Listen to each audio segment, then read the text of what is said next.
Jangan lupa like, comment, subscribe ya teman-teman.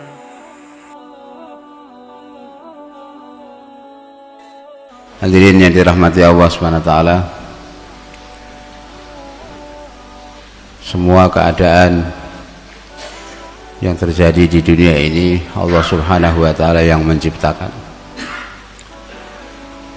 Mulia, hina, kaya, miskin, semua keadaan, senang, susah, musim hujan, musim kemarau, dan segala macam musim Allah Subhanahu wa taala yang menciptakan. Dan Allah Subhanahu wa taala hubungkan semua keadaan ini dengan amal manusia. Amal anggota badan manusia. Allah Subhanahu wa taala tidak menghubungkan keadaan secara pribadi ataupun secara masyarakat bersama-sama. Tidak Allah hubungkan dengan mal dan mulk, tidak Allah hubungkan dengan amwal, tapi Allah Subhanahu wa taala jodohkan, Allah hubungkan, Allah kaitkan dengan amal. Dan amal manusia, perbuatan manusia Allah Subhanahu wa taala kaitkan dengan keyakinan yang ada di dalam hatinya. Apabila keyakinan yang ada dalam hati manusia sesuai dengan Quran dan hadis, maka amal perbuatan yang keluar dari anggota badan manusia akan sesuai dengan Quran dan hadis. Apabila keyakinan yang ada dalam hati manusia tidak sesuai dengan apa yang ada dalam Quran dan hadis, maka amal perbuatan yang keluar dari anggota manusia tidak akan sesuai dengan Quran dan hadis. Dan apabila amal perbuatan yang keluar dari anggota badan manusia tidak sesuai dengan Quran dan hadis, maka keadaan yang Allah ciptakan bukan keadaan yang sesuai dengan Quran dan hadis, yakni keadaan-keadaan yang buruk, keadaan-keadaan yang tidak baik. Hadirin yang dirahmati Allah Subhanahu wa taala, usaha anbiya alaihimu salawatu wa taslimat yang pertama adalah usaha menanamkan dalam hati manusia keyakinan yang benar kepada Allah Subhanahu wa ta'ala, yaitu keyakinan yang sesuai dengan Quran dan hadis. Inilah masalah ataupun penyebab utama kenapa hari ini keadaan umat tidak baik.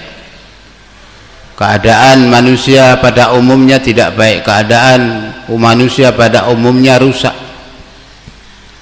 Kenapa? Karena manusia telah meninggalkan usaha para nabi alaihi salawatu wa taslimat. Manusia telah meninggalkan ruh ataupun arah usaha yang benar. Arah usaha yang benar adalah arah usaha para nabi alaihi salawatu wa taslimat. Manusia meninggalkan arah usaha para nabi dan kemudian mereka menempuh arah usaha orang-orang yang gagal, memilih arah usaha orang-orang yang gagal yang disebutkan di dalam Al-Quran. Fir'aun laknatu alaih, Qarun laknatu alaih, Namrud laknatu alaih, kaum Saba, kaum Ad, dan kaum-kaum yang Allah binasakan, yang Allah Subhanahu wa ta'ala hancurkan, yang Allah ceritakan di dalam Al-Quran. Itulah penyebab kenapa hari ini keadaan tidak semakin baik, tapi tambah hari tambah rusak. Keadaan tambah hari tambah rusak karena kita meninggalkan arah usaha para nabi dan kita memilih arah usaha orang-orang yang dihancurkan oleh Allah Subhanahu wa ta'ala. Hadirin yang dirahmati Allah Subhanahu wa ta'ala, maka selama kita tidak merubah, tidak kembali kepada arah usaha anbiya alaihimu salawatu wa taslimat, maka Allah tidak akan memperbaiki keyakinan kita. Maka usaha yang pertama adalah memperbaiki keyakinan. Ini urutan-urutannya. Sementara arah usaha orang-orang yang dibinasakan oleh Allah Subhanahu wa ta'ala pertama adalah membangun harta, membangun kerajaan, mengusahakan harta benda, meyakini bahwa apabila memiliki harta yang banyak maka semua keperluan akan terpenuhi dan akan bisa hidup bahagia, meyakini bahwa kebahagiaan di dalam benda-benda duniawi, dan untuk mendapatkan benda-benda duniawi harus punya uang yang banyak, dan untuk mendapatkan uang yang banyak harus sekolah yang tinggi. Itu semua adalah keyakinan yang salah, itu keyakinan yang tidak benar. Maka pertama kita luruskan keyakinan kita. Keyakinan yang benar hanya kepada Allah Subhanahu wa ta'ala, itulah jalannya para nabi. Jadi dengan iman akan terbentuk amal, dengan amal keadaan akan menjadi baik. Dan iman akan benar, akan menjadi baik apabila kita buat usaha seperti para nabi. Usaha agama berdasarkan yakin yang benar. Buat usaha agama dengan keyakinan para nabi, itu akan menghasilkan iman, itu akan menghasilkan amal yang soleh, dan akan menghasilkan keadaan yang baik. Tapi apabila kita buat usaha agama tapi tidak dengan keyakinan para nabi, maka itu pun tidak akan menghasilkan keadaan yang baik. Nah, kita buat usaha agama tapi usaha yang kita buat asasnya bukan keyakinan para nabi, maka tidak akan menghasilkan amal yang baik dan tidak akan menghasilkan keadaan yang baik. Apabila kita buat usaha agama dengan keyakinan orang-orang dunia, maka nggak akan mendatangkan kebaikan, malah akan mendatangkan pertikaian. Kenapa? Karena sifatnya kerja-kerja dunia itu, yang pertama, kerja-kerja dunia itu kan berbeda-beda. Ada pertanian, ada yang bentuknya perdagangan, bentuknya usaha dunia itu beda-beda. Tapi bentuk usaha agama dari dulu, dari Anbiya alaihi wassalawatu wa taslimat sampai hari ini nggak berbeda. Bentuk usaha agama dari dulu sampai sekarang nggak berbeda, sama. Tapi kalau bentuk usaha-usaha dunia itu berbeda-beda. Pertama itu. Kemudian yang kedua, satu dengan yang lain saling bertikai. Pedagang dengan pedagang saingan, petani dengan petani persaingan. Maka apabila usaha agama dibuat dengan keyakinan kepada kebendaan, maka akan terjadi pertikaian. Dan itu sifatnya dunia, wataknya dunia itu sudah seperti itu. Ahli dunia dengan ahli dunia bertikai, itu lumrah, memang mereka saingan. Tapi kalau dalam agama asasnya wa ta'awanu 'alal birri wa taqwa, saling tolong menolong, bukan muqabalah, tapi bantu membantu. Karena itu hadirin yang dirahmati Allah Subhanahu wa ta'ala, apabila usaha agama, kapan usaha agama akan menghasilkan keadaan yang baik, kapan usaha dakwah akan menghasilkan keyakinan yang benar, yang dengan keyakinan yang benar itu akan datang amal yang baik, dan dengan datangnya amal yang baik akan datang keadaan yang baik ketika kita buat usaha agama dengan keyakinan para nabi alaihi wassalawatu wa taslimat. Tidak semua orang buat usaha agama akan menghasilkan keyakinan yang benar. Tidak semua usaha agama kemudian dia menghasilkan amal yang baik. Usaha agama yang dikerjakan dengan yakin yang benar, itulah yang akan menghasilkan amal yang baik. Sebagaimana ketika turun hujan, maka berikutnya adalah rumput-rumput, pohon-pohon akan tumbuh dengan suburnya. Seperti itulah ketika usaha agama dibuat dengan keyakinan para nabi alaihi wassalawatu wa taslimat, maka akan menghasilkan amal yang baik. Amal akan subur, amal yang akan tumbuh, mahabbah yang akan tumbuh, kasih sayang yang akan tumbuh, saling mencintai yang akan tumbuh. Saya ja'alu lahumur rahmanu wudda, mahabbah, kasih sayang, itu yang akan tumbuh ketika kita buat usaha agama dengan keyakinan yang benar. Itu hadirin yang dirahmati Allah Subhanahu wa ta'ala. Dan bukan hanya dengan usaha kita harus ingat, tidak hanya dengan usaha kita kemudian Allah akan perbaiki iman kita. Meskipun kita buat usaha, kalau Allah Subhanahu wa ta'ala nggak perbaiki iman kita, maka dengan usaha kita, iman kita nggak akan menjadi baik. Untuk perbaikan iman, setelah kita buat usaha, kita harus berdoa.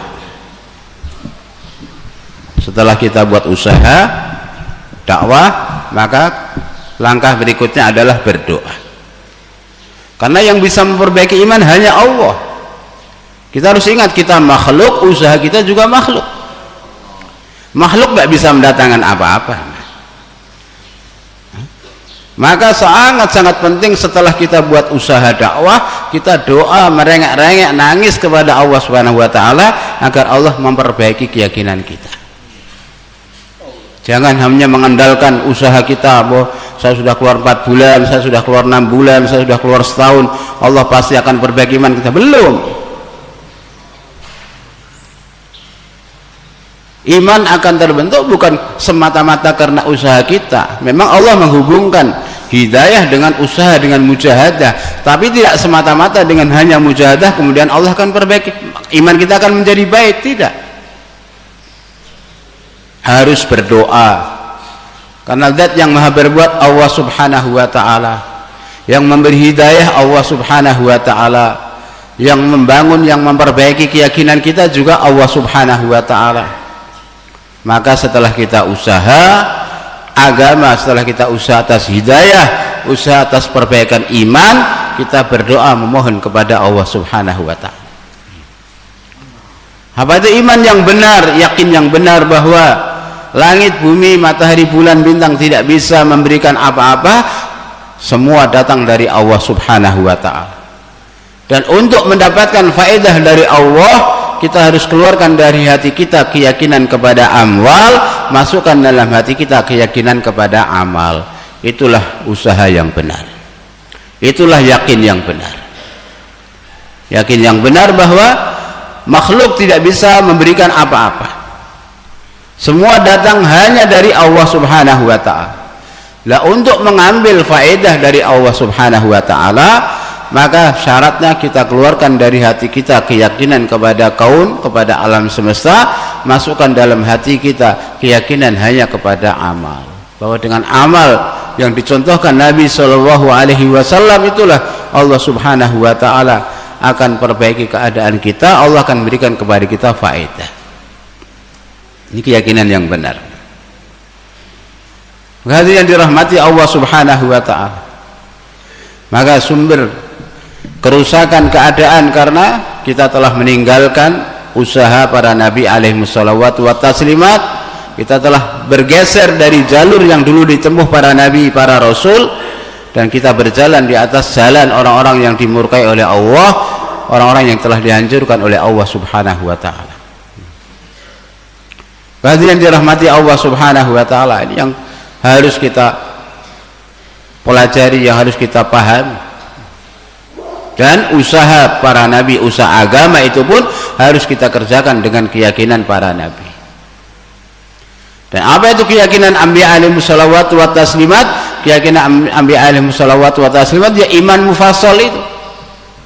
Rukun iman, amantu billahi wa malaikatihi wa kutubihi wa rusulihi wal yaumil akhir wa bil qadri khairi wa syarri min Allah ta'ala. Di mana di sini yang pertama dia amantu billah, iman kepada zat dan sifatnya Allah Subhanahu wa ta'ala. Apabila keyakinan kita kepada zat dan sifatnya Allah telah benar, maka iman-iman yang lain itu akan mudah. Wa malaikatihi wa kutubihi wa rusuli itu akan mudah kita dapatkan, akan mudah kita masukkan dalam hati. Kapan? Apabila amantu billah telah kita raih. Apabila amantu billah telah benar, maka wa malaikatihi wa kutubihi pun akan benar, dengan mudah masuk dalam diri kita. Tapi kalau amantu billahnya ini belum kita dapatkan, maka wa malaikatihi wa kutubihi wa rusulihi dan seterusnya nggak akan kita dapatkan. Nggak bisa iman kepada hari akhir kalau nggak iman kepada Allah, iman kepada takdir kalau nggak yakin kepada zat dan sifatnya Allah. Maka usaha anbiya alaihi salawatu wa taslimat yang pertama utama, yang hari-hari diusahakan adalah amantu billah, beriman kepada zat dan sifatnya Allah Subhanahu wa ta'ala. di mana di sini ada dua bagian. Yang pertama bahwa Allah Subhanahu wa taala tanpa siapapun bisa berbuat apa saja yang Dia kehendaki. Allah Subhanahu wa taala bisa merubah keadaan. Allah Subhanahu wa taala telah tampakkan kudratnya di Ka'bah Baitullah. 4 macam kudrat Allah Subhanahu wa taala tampakkan di Ka'bah Baitullah. Kudrat yang besar-besar. Hadirin yang dirahmati Allah Subhanahu wa taala, dulu tanpa apapun Allah telah menciptakan langit. Tanpa apapun Allah Subhanahu wa taala telah menciptakan, hanya nunggu perintah kun. Allah berkehendak, fa'alul lima yurid, Maha berbuat apa saja yang Dia kehendaki. Yakhluqu ma yasha, menciptakan apa saja yang Dia kehendaki. Hanya kehendak saja maka akan wujud. Kehendak Allah itu wujud, kehendak manusia itu namanya thalabul wujud. Allah berkehendak, maka apapun yang Allah kehendaki langsung ada, langsung terjadi. Kehadiran yang dirahmati Allah Subhanahu wa taala.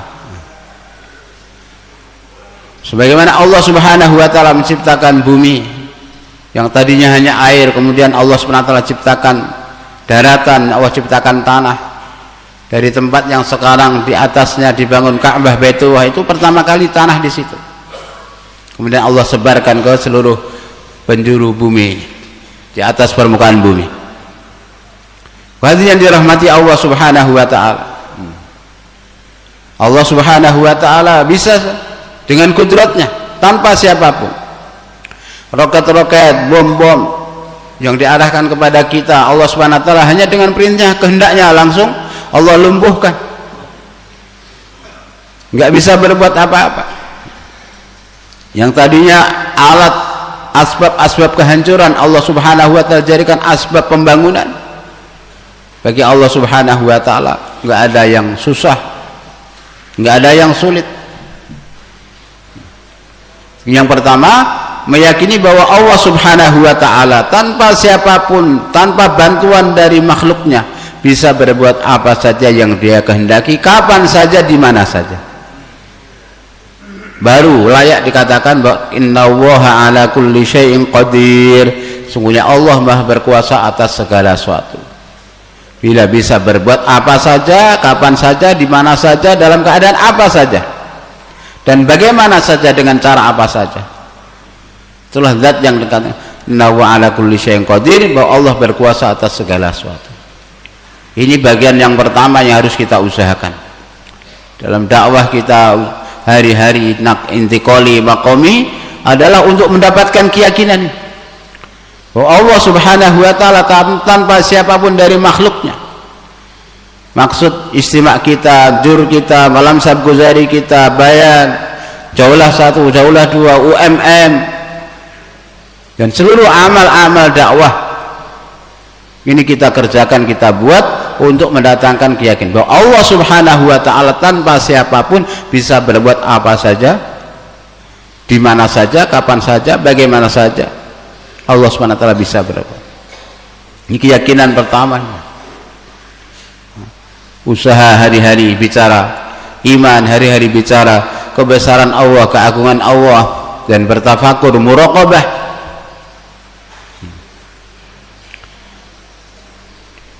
Hadirin yang dirahmati Allah Subhanahu wa taala, kita renungkan, kita muraqabah bagaimana Allah Subhanahu wa taala telah memelihara Nabi Ismail alaihissalam tanpa usaha, tanpa perdagangan, tanpa ada toko. Allah Subhanahu wa taala memelihara Nabi Ismail alaihissalam, sementara kaum Saba yang mereka ahli pertanian, kaum Madian yang mereka ahli perdagangan, dihancurkan oleh Allah Subhanahu wa taala.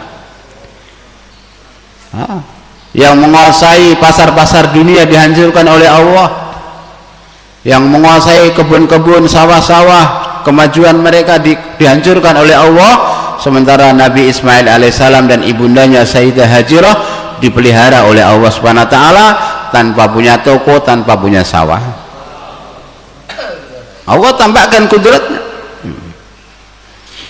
Kalau kita lagi umrah, kita lagi haji di sana, itu makom untuk kita muraqabah. Renungkan bagaimana dulu kudrat Allah. Jangan lihat yang sekarang. Lihat, karena apa? Hadirin yang dirahmati Allah Subhanahu wa taala, asas amal pun bukan amal yang sekarang yang ada di Mekah Madinah, bukan. Jangan lihat lahirnya Mekah sekarang, tapi lihat dulu bagaimana. Nah, ketika Nabi Ibrahim alaihissalam membawa putranya, istrinya ke situ. Rabbana inni askantu min dzurriyyati biwadin ghairi dzi zar' inda baitikal muharram rabbana liyaqimus shalah. Saya taruh istri anak saya di sini ya Allah agar mereka menegakkan salat. Bukan supaya usaha atas gedung-gedung, bukan usaha atas pertanian, bukan usaha atas perindustrian. Tidak. Tapi saya letakkan mereka di sini agar mereka menegakkan salat. Waj'al af'idatan nastahwi ilaihim warzuqhum minas thamarat. Maka ya Allah, masukkan dalam hati semua manusia rasa cinta kepada mereka dan beri mereka rezeki dari buah-buahan. Nabi Ibrahim alaihissalam berdoa seperti itu. Ini asas pengorbanan. Nabi Ibrahim alaihissalam dari Jabal Abil Qubais telah berseru setelah bangun Ka'bah agar semua manusia, wa'adzin fin nasi bil hajj ya'tuka rijalan wa 'ala kulli dhamir ya'tin min kulli fajjin 'amiq. Kata Allah Subhanahu wa taala, wa'adzin fin nas. Wahai Ibrahim, sekarang seru manusia bil hajj agar mereka datang haji. Maka hari ini pun berapapun upaya pemerintah untuk menghalangi agar orang enggak pergi haji, tetap saja orang akan berangkat. Enggak akan ada kekuatan yang bisa menghalangi. Kenapa Nabi Ibrahim alaihissalam telah menyeru, dan ketika itu yang di alam arwah telah menyahut, maka mereka akan datang haji. 10 kali menyahut, 10 kali haji. 15 kali menyahut, 15 kali haji. Sekali menyahut, sekali haji.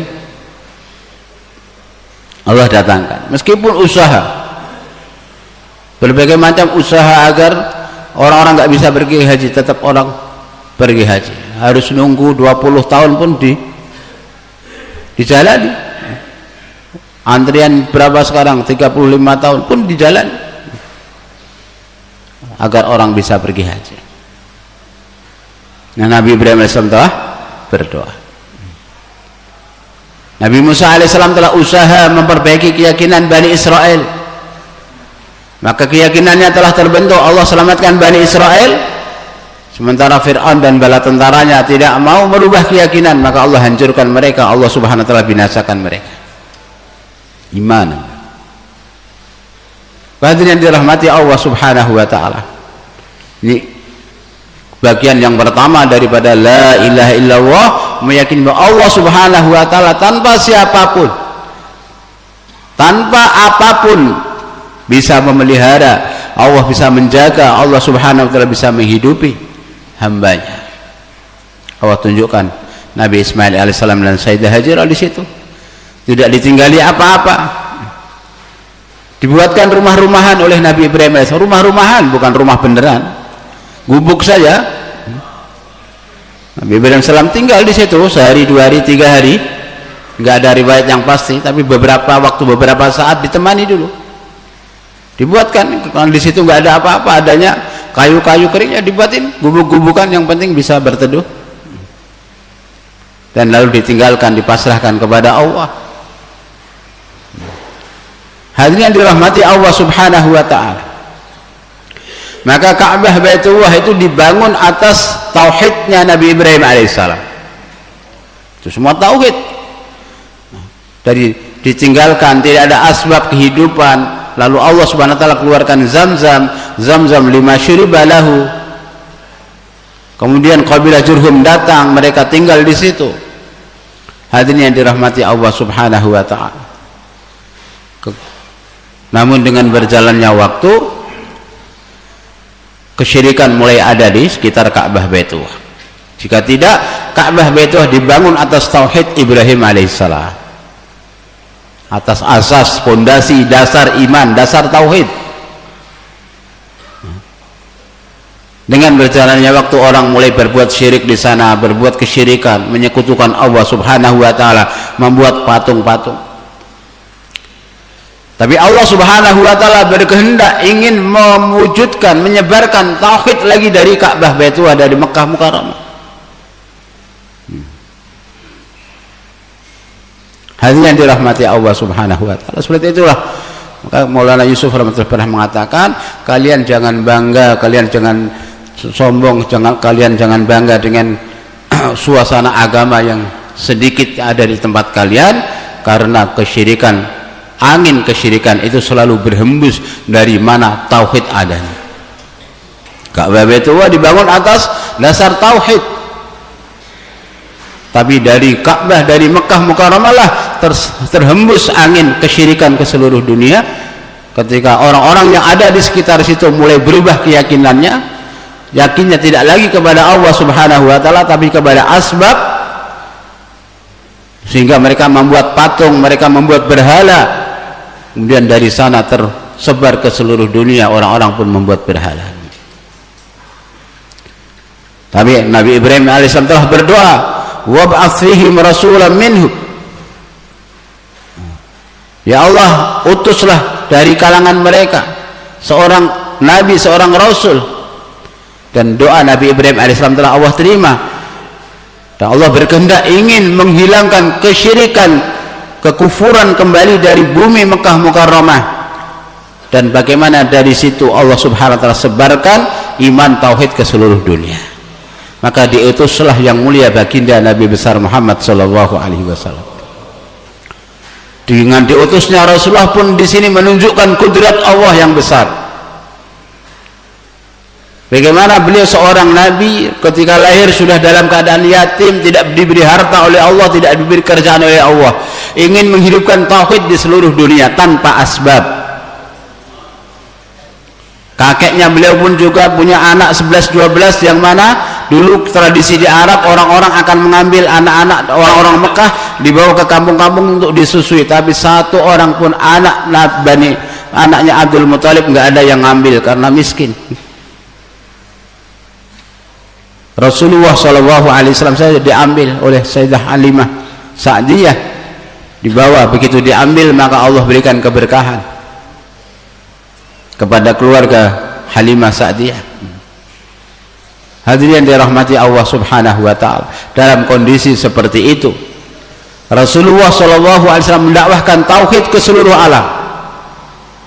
Allah utus beliau untuk seluruh umat manusia. Maka asas tauhid itu Ka'bah.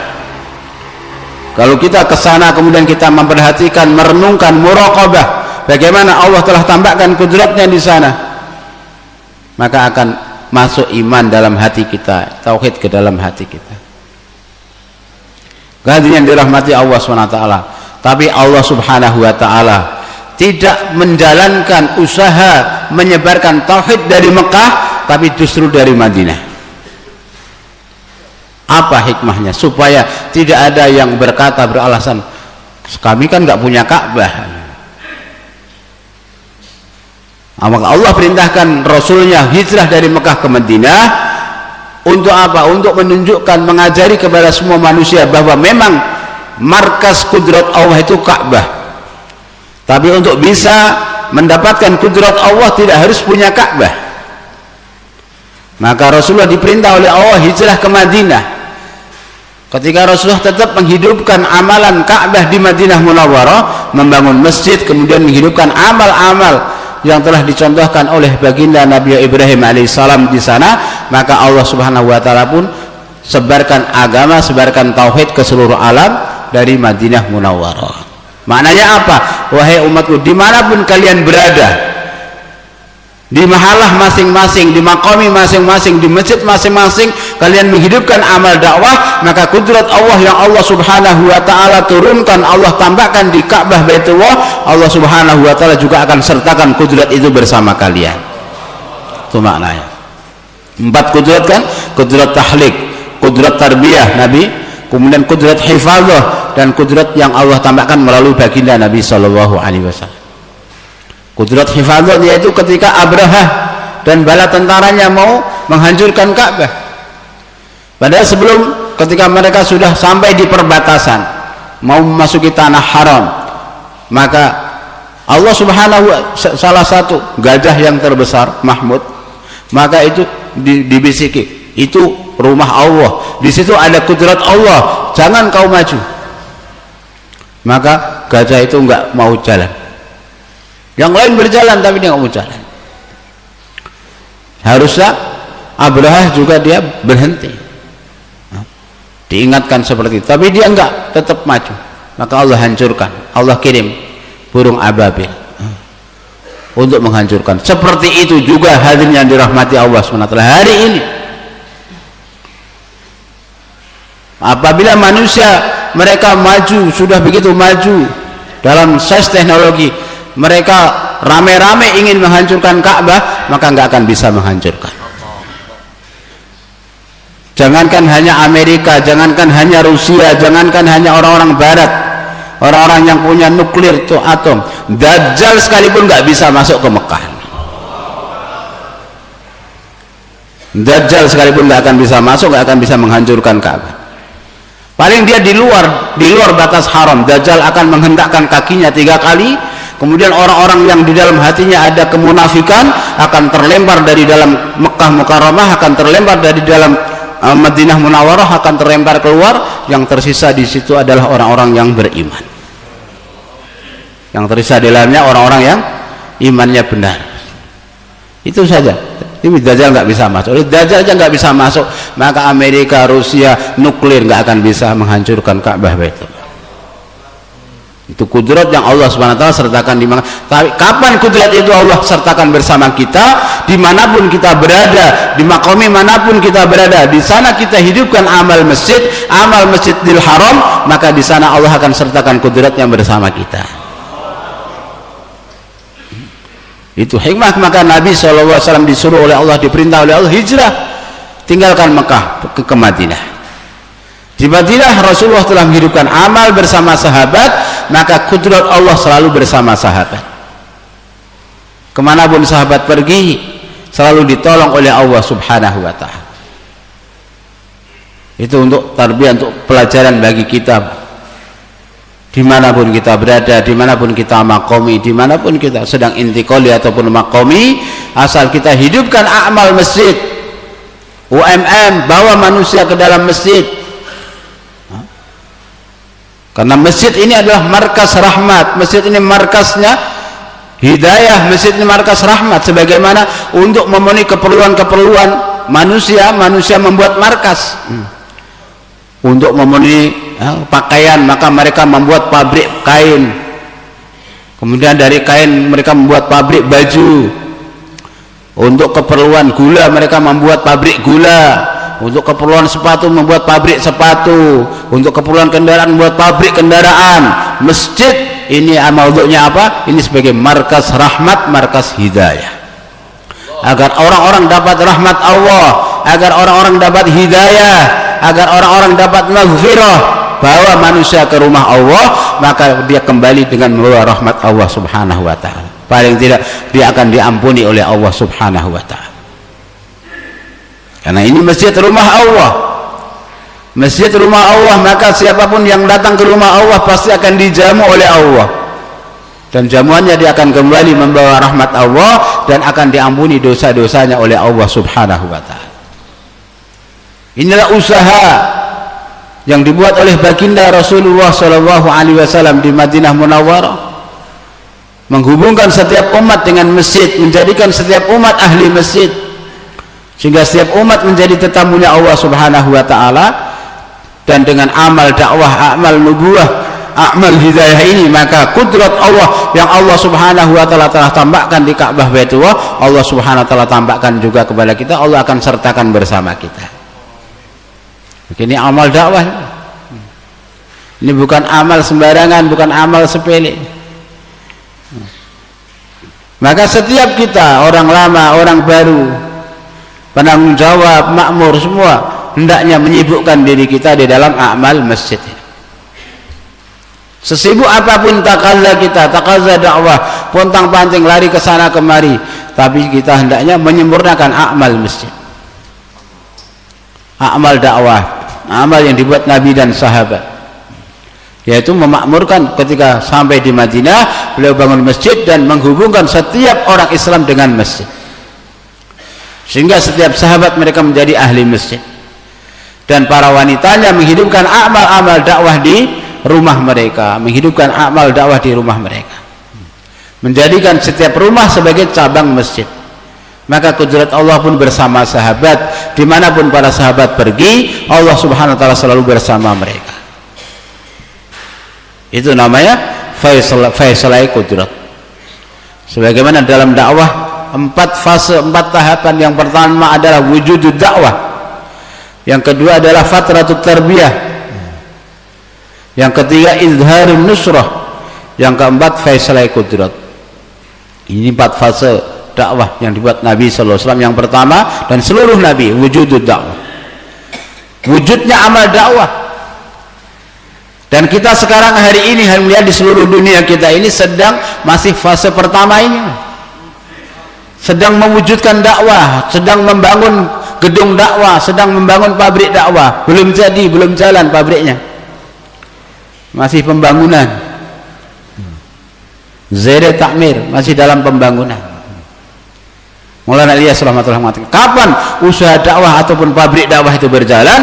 Ketika ahbab-ahbab yang menjalankan usaha dakwah mereka telah memiliki hakikat 6 sifat.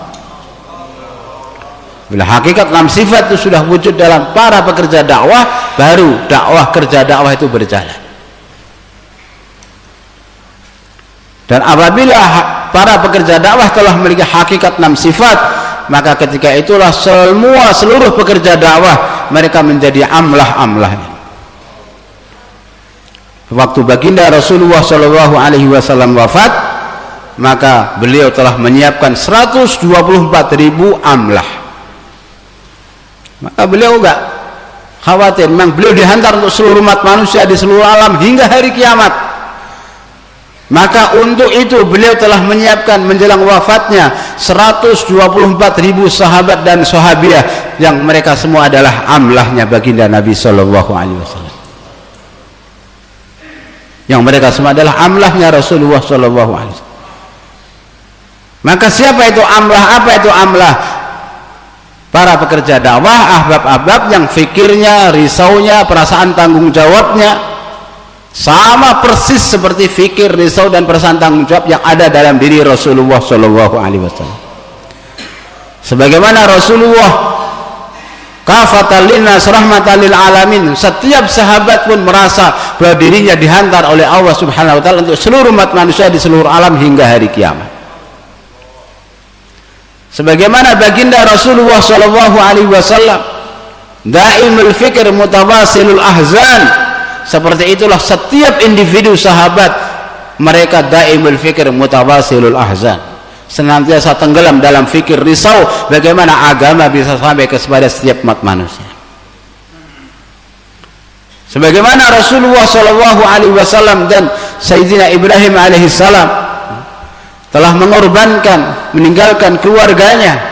Rasulullah Shallallahu Alaihi Wasallam meninggalkan azwajum mutahharah. Nabi Ibrahim alaihissalam meninggalkan Sayyidah Hajar dan Ismail alaihissalam. Seperti itu setiap sahabat mereka juga berkorban meninggalkan keluarganya, keluar di jalan Allah Subhanahu wa taala. Bahkan kebanyakan mereka tidak kembali ke Madinah dalam keadaan hidup. Sama innama himamunal akhirah, sebagaimana Rasulullah cita-citanya akhirat, setiap sahabat juga cita-cita mereka adalah akhirat. Maka yang dirahmati Allah Subhanahu wa taala, baginda Rasulullah Shallallahu Alaihi Wasallam telah mendidik para sahabat, 124.000 sahabat telah dididik oleh Rasul menjadi amlah, di mana ketika ditaskil mereka, ketika ditaskil oleh Nabi Shallallahu Alaihi Wasallam intikolinya sahabat, maka tidak ada satu orang pun amlah, tidak ada satu orang pun sahabat ataupun sahabiah bahkan yang mengatakan, maaf ya Rasulullah, saya belum bisa berangkat. Nggak ada. Amlah itu ditaskil kapan saja, ditaskil pagi berangkat, ditaskil sore berangkat. Mereka bahkan ketika mau ditaskil ke Badar, ya Rasul izinkan saya mau ngambil kendaraan, rumah kamu mana? Sana agak jauh ujung gang sana. Nggak usah kata Nabi. yang rumahnya di samping Masjid Nabawi boleh ambil, yang jauh nggak usah, langsung berangkat. Itu namanya amlah. Jadi kan orang tanya, amlah itu apa kerjanya? Amlah itu apa? Amlah itu sahabat, itulah amlah. Nah, nusahmu min sihamika ya Rasul, kami satu anak panah dari anak-anak panahmu ya Rasulullah. Engkau bidikkan kami kemana saja, kami akan meluncur ke sana.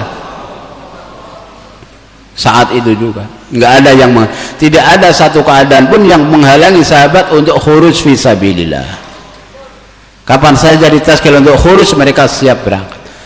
Bahkan khurujnya sahabat, jangankan sudah wabsi, baru saja meletakkan senjata, selesai Khandaq, sahabat balik ke rumah masing-masing, baru saja melepas, baru meletakkan panah, baru meletakkan pedang, baru meletakkan baju perangnya, topi perangnya. Jibril datang, ya Rasulullah, lah kok para sahabat sudah pada meletakkan senjata, orang kami malaikat saja belum lepas senjata. Rasulullah tanya, memang ada takaza apa lagi, ada yang belum selesai? Ada. Takaza apa? Itu Bani Quraidah, dia telah berkhianat, perjanjian dengan kita, dia nggak akan membantu, dia nggak akan memusuhi kita, tapi dia telah bersepakat membuat perjanjian dengan orang-orang Mekah. Orang-orang Mekah suruh nyerang dari luar, mereka akan nyerang dari dalam. Jadi kita beresin mereka dulu. Maka Rasul elankan, wahai sahabat-sahabat, ayo berangkat lagi. Bahkan ini sebentar lagi asar, jangan kita sholat asar setelah sampai di tempat Banu Quraidah. Sahabat yang baru saja belum minum saja belum sempat, baru saja meletakkan, dengar suara itu, mereka ambil berangkat lagi. Itu khurujnya sahabat. Itu amlah namanya. Kita baru wabsi, berangkat. Kamu nggak tahu apa salah, baru wabsi ya. Memang nggak ada yang lain ya. Hah? Ustaz Nur? Kita nggak perlu banyak. 313 ahbab Indonesia yang seperti sahabat, maka Fir'aun zaman sekarang pun akan tumbang. Karena itulah maka Maulana Syekh rahmatullah katakan, ketika sahabatku 150 jamaah, 150 rombongan yang diberangkatkan selama 10 tahun di Madinah Munawwarah, 150 jamaah, mereka mengalami kelaparan, kehabisan bekal, dan keluarga yang ditinggalkan pasti kelaparan. Anak-anaknya menangis, istri 3 hari nggak makan, biasa. Dan Maulana Syekh rahmatullah katakan, ingat, selama orang yang keluar di jalan Allah tidak mengalami kelaparan, dan selama keluarga yang ditinggal juga tidak mengalami kelaparan, jangan berharap hidayah akan turun. Satu kampung, satu negeri, bahkan satu suku, satu kabilah akan dapat hidayah apabila orang yang keluar 4 bulan pun mengalami kelaparan, keluarga yang ditinggal juga mengalami kelaparan seperti sahabat. Nah, kapan itu akan terjadi? Kalau kita keluarnya tanpa persiapan, nggak ada jamah-jamah bayangan, bentuk amir bayangan, kapan keluarnya, tafakutnya berapa, kapan ditagih langsung berangkat, baru itu akan terjadi. Dan keluarga, kata Maulana Syekh, kita ingin keluarga yang ditinggal pun seperti keluarga sahabat, keluarga ini para sahabiah. Di mana para sahabiah, satu pun ketika suaminya mau berangkat keluar jalan Allah, nggak ada mereka sahabiah yang minta, Pak, mana tinggalannya mana? Hah? Mau keluar 4 bulan ini, selama 4 bulan di rumah ini untuk kami, untuk anak-anak mana? Nggak ada yang minta, nggak ada yang tanya. Kita ingin membentuk seperti itu masyurah-masyurah kita dengan usaha dakwah dalam taklim mingguan. Bagaimana keluarga kita ketika kita mau keluar itu nggak ada ya, nah untuk tinggalan selama 4 bulan mana? Sahabiah nggak ada yang minta. Itu intikolinya sahabat. Itu maqam, itu khurujnya sahabat seperti itu. Itu amlah 124.000 sahabat, mereka semua menjadi amlahnya Rasulullah SAW. Maka Maulana Ilyas rahmatullah mengatakan, kewajiban kita yang utama dan pertama, baik secara infiradi maupun istimai, adalah membentuk, mencetak, menciptakan amlah di setiap medan dakwah kita, dari mulai mahalah, halaqah, markas daerah, markas provinsi, markas nasional, bagaimana setiap ahbab di semua medan dakwah ini mereka menjadi amlah, yang merasa memiliki ini tanggung jawab saya, ini adalah takaza, ini adalah takaza saya, maju mundurnya dakwah itu adalah tanggung jawab saya. Setiap kita punya perasaan yang sama seperti itu, bukan hanya yang di atas saja, yang di mahalah-mahalah pun punya sama, ini tanggung jawab saya. Sehingga setiap orang menjadi penggerak. Hari ini hadirin Allah SWT, istimewa kita, jur-jur kita dipenuhi oleh majma' amlah sedikit sekalian. Berapa ribu jamaah kita 7.000 jamaah kita keluarkan, itu jamaah majma', bukan jamaah amlah. Hari ini kita punya target tahun ini 13.000 jamaah, tapi mungkin kebanyakan juga jamaah majma', bukan jamaah amlah. Jamaah amlah yaitu yang datang ke jur tidak dengan niat keluar, dengar bayan langsung berangkat, itulah amlah. Itu jamaah kas, itu ruhnya jur, itu ruhnya istimewa. Kalau dari sebelumnya jauh-jauh sebelumnya sudah persiapan itu bukan majma'. Majma' apa? Iya, majma'. Kita ingin bagaimana semua menjadi amlah. Ya bagaimana caranya? Ya pokoknya setiap malam Sabgozari datang, malam Sabgozari ada taskil, berangkat semua. Nanti musyawarah yang putus, kamu jangan berangkat, kamu baru wabsi. Jadi pulangnya karena dimusyawarahkan. Jadi setiap ada taskil pasti berangkat, setiap ada taskil berangkat. Dan hadirin yang dirahmati Allah SWT, sudah kita ingatkan bahwa momen musyawarah nasional dan musyawarah syura ini adalah untuk pentafakutan jamaah-jamaah ke negeri jauh. Memang hari-hari yang lain, waktu-waktu yang lain kita terima, bagus. Tapi terutamanya waktu musyawarah syura, waktu musyawarah nasional adalah untuk momen pengiriman jamaah-jamaah ke negara jauh dengan majma' orang-orang lama. Nah, supaya kita bisa segera berangkat ke negeri jauh, ya ke IPB. Sebanyak-banyaknya dari daerah kita, dari provinsi kita, kita segera berangkatkan orang ke IPB. Untuk berangkat ke IPB negeri jauh harus jual rumah, ya jual rumah. Untuk itu jual kendaraan, kita jual kendaraan. Kalau orang timur sini harus jual kapal, ya jual kapal. Apapun yang bisa dijual-jual, yang penting segera berangkat ke IPB dan segera berangkat ke negeri jauh, Pak. Kiamat sudah dekat. Korban yang mulia, itu sahabat seperti itu amlah namanya. Allah pasti akan ganti, tapi harus disiapkan juga keluarga. Sayyidina Abu Dahdah radhiyallahu ta'ala anhu dari luar kebun langsung dia panggil kepada Ummi Dahdah, "Wahai Ummi Dahdah, keluar, tinggalkan rumah kebun ini." "Kenapa?" "Aku sudah menyerahkannya kepada Rasulullah sallallahu alaihi wasallam." Maka istrinya bangga, suatu pernikahan yang menguntungkan bagi suamiku. Itu amlah, sudah jadi amlah sahabiah. Kalau ahliyah kita hari ini kita gitu kan, langsung gugat cerai dia. Wah, apa-apaan ini, semua dikasihkan agama, semua dijualin. Enggak bisa aku hidup sama kamu. Masurah kita belum sampai ke sana, masih gagal. Padahal sudah IP, sudah masurah 2 bulan, digitukan pun belum mudeng, belum jadi seperti para sahabiah. Para sahabiah ketika suaminya menghabiskan hartanya untuk agama Allah, maka dia ya bagus, perniagaan yang sangat menguntungkan wahai suamiku. Padahal habis itu mau tinggal di mana, mau ngontrak di mana dulu?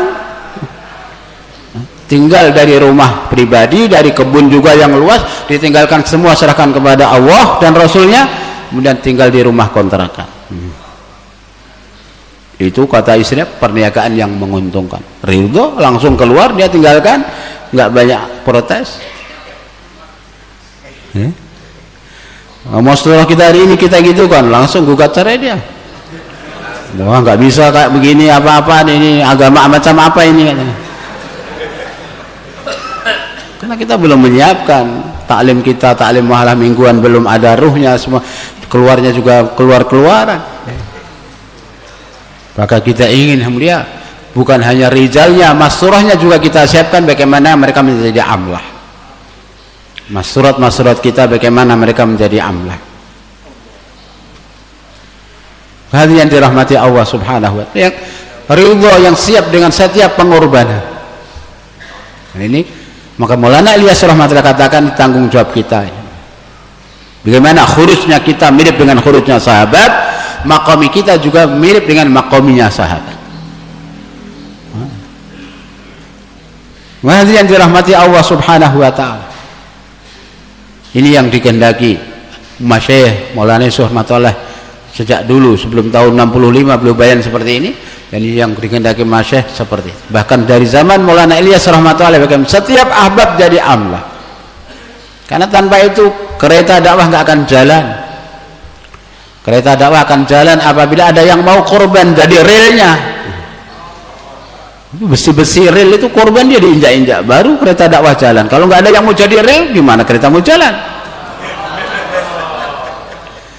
Gimana mobil mau jalan kalau nggak ada mau batu yang siap dipendam di dalam tanah? Adanya harus dihancurkan, harus jadi aspal baru mobil bisa jalan cepat. Kalau nggak ada batu yang mau dikorbankan ditanam di dalam tanah, mobil nggak bisa jalan. Jalan bebatuan terus, jalan paling berapa? 5 km per jam, 10 km per jam kalau jalannya cuma. Tapi ketika jalan mulus, aspalnya mulus, maka bisa 100-150 km per jam. Kenapa? Karena ada batu-batu yang rela dipendam di dalam tanah. Ada yang mau korban. Begitu juga kereta dakwah akan berjalan kalau ada orang-orang yang mau korban. Sama sekali mengorbankan dirinya, nggak peduli dengan kehormatannya, nggak peduli dengan kesibukannya, nggak peduli, pokoknya gila dalam dakwah. Medan baru dakwah itu akan jalan. Kalau nggak seperti itu nggak akan bisa jalan. Fuqaraul muhajirin itu nanti yang akan dicari oleh Allah. Aina ahibbai, mana itu kekasih-kekasihku? Siapa kekasih-kekasihmu ya Allah? Tanya para malaikat. Fuqaraul muhajirin, orang-orang fakir, orang-orang miskin yang hijrah. Mereka baru wabsi berangkat lagi, baru wabsi berangkat lagi, nggak sempat menengok rumahnya, nggak sempat memperbaiki rumahnya, teras rumahnya sudah mau roboh pun nggak sempat memperbaiki karena sibuk takaza. Ustadzuna Maulana Jamsyid rahmatullah beliau pulang setiap tahun hanya 3 hari, itu pun 3 hari di rumah pun habis untuk nusrah jamaah. Teras rumahnya mau runtuh, orang-orang makomi, orang-orang mahalanya datang ke Rewin, minta izin kami mau memperbaiki itu, kamu ditinggal di sini, istri kamu di rumah itu, terasnya mau runtuh. Kata beliau enggak boleh. Maka mereka datang ke Haji Sab, Haji Abdul Wahab rahmatullahi. Maka Haji Abdul, ya nggak apa-apa, saya izinkan, perbaiki aja. Sebagaimana dua awal baik Haji Bashir, bapaknya Maulana Ihsan, biasanya beliau nggak mau kalau ada pekerjaan di rumah, nggak mau memakai tenaga santri. Kata Haji Sab, pakai nggak apa-apa, santri pakai kalau untuk pekerjaan apa diperlukan.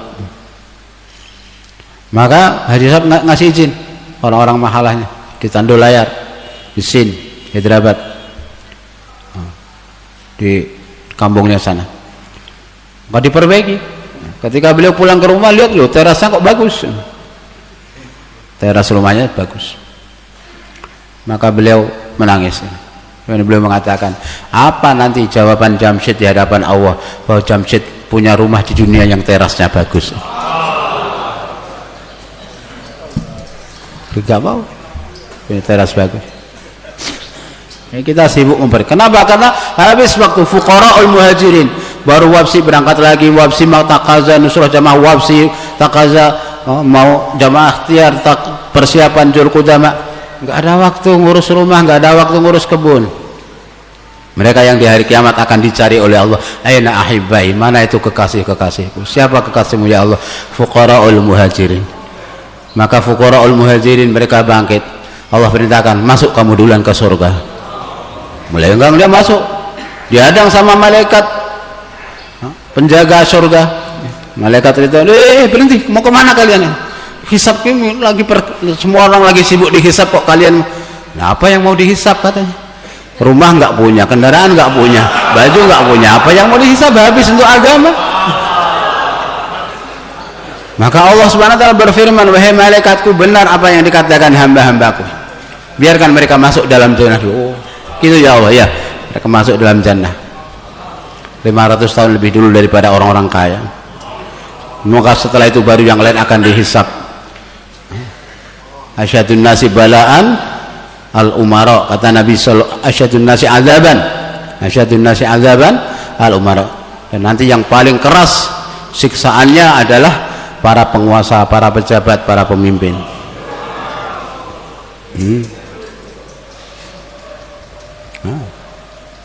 Itu Rasulullah bersabda seperti itu. Illa man rahimahullah, kecuali orang-orang yang dirahmati oleh Allah seperti Umar bin Abdul Aziz, Khulafaur Rasyidin. Mereka sejak di dunia pun Allah SWT sudah turunkan kertas, hadza bara'atu minallah li Umar bin Abdul Aziz minan nar. Ini surat pembebasan dari Allah SWT untuk Umar bin Abdul Aziz dari api neraka. Dia raja, khalifah, tapi waktu wafat pun Allah SWT sudah kasih surat, kamu bebas dari neraka. Jika tidak, umumnya kebanyakan para pejabat, para presiden, para menteri, gubernur, asyadun nasi azaban yaumak, yang paling keras azabnya pada hari ini. Bagi yang dirahmati Allah SWT.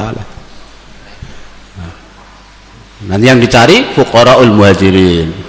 Yang Allah SWT cari fuqaraul muhajirin. Orang-orang fakir yang mereka habiskan waktunya untuk hijrah. Ya akan masuk al-fuqara al-muhajirin, ya paling enggak mengikuti takaza hadraji kita Maulana Sa'ad Hafizahullah, yaitu setiap tahun 6 bulan. Setiap tahun 6 bulan insya Allah sudah masuk kategori fuqara al-muhajirin. Ya pokoknya nanti kalau hadraji taskil lagi 8 bulan naik amir, kita ikut amir, itu namanya amlah. Siapa itu amlah? Yang sahabat ketika itu amlahnya Rasulullah, yaitu yang fikirnya, risaunya itu sama dengan fikir risau Nabi. Begitu hari ini, siapa itu amlah? Orang yang fikirnya, risaunya sama, paling tidak sama seperti fikir risau Hadraji Maulana Sa'ad Hafizahullah. Apa yang beliau takazakan, apa yang beliau fikirkan, itu yang hari-hari kita fikirkan, yang kita musyawarahkan di mahalah kita. Dan untuk menyempurnakan takaza itu, maka kita siapkan diri, waktu dan harta kita. Semua sedia insya Allah. Sekarang bangun Pak, takaza kita akan mengirim jamaah ke negara jauh. Silakan yang siap ke negeri jauh bangun. Masya Allah, taqabbalallah. Dari provinsi masing-masing, takaza yang sudah diambil ini supaya disempurnakan. Insya Allah, silakan. Insya Allah, jazakallah.